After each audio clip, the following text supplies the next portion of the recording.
Subscribe our channel and press the bell icon. Never miss an update from Tech Hunter. Hey guys, welcome to my channel Tech Hunter. Today I'm gonna show you how to fix screen overly deleted problem. It is the problem when you try to open any kinds of apps to your mobile phone. So let's fix it. First of all, open your Play Store and then type here install button unlocker.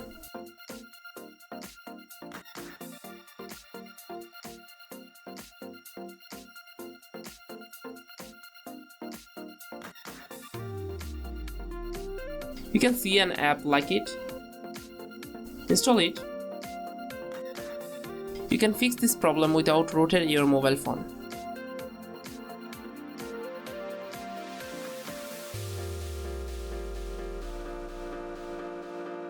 After install, then open it and enable install button unlocker in your mobile phone, and then you have to make some changes in the settings.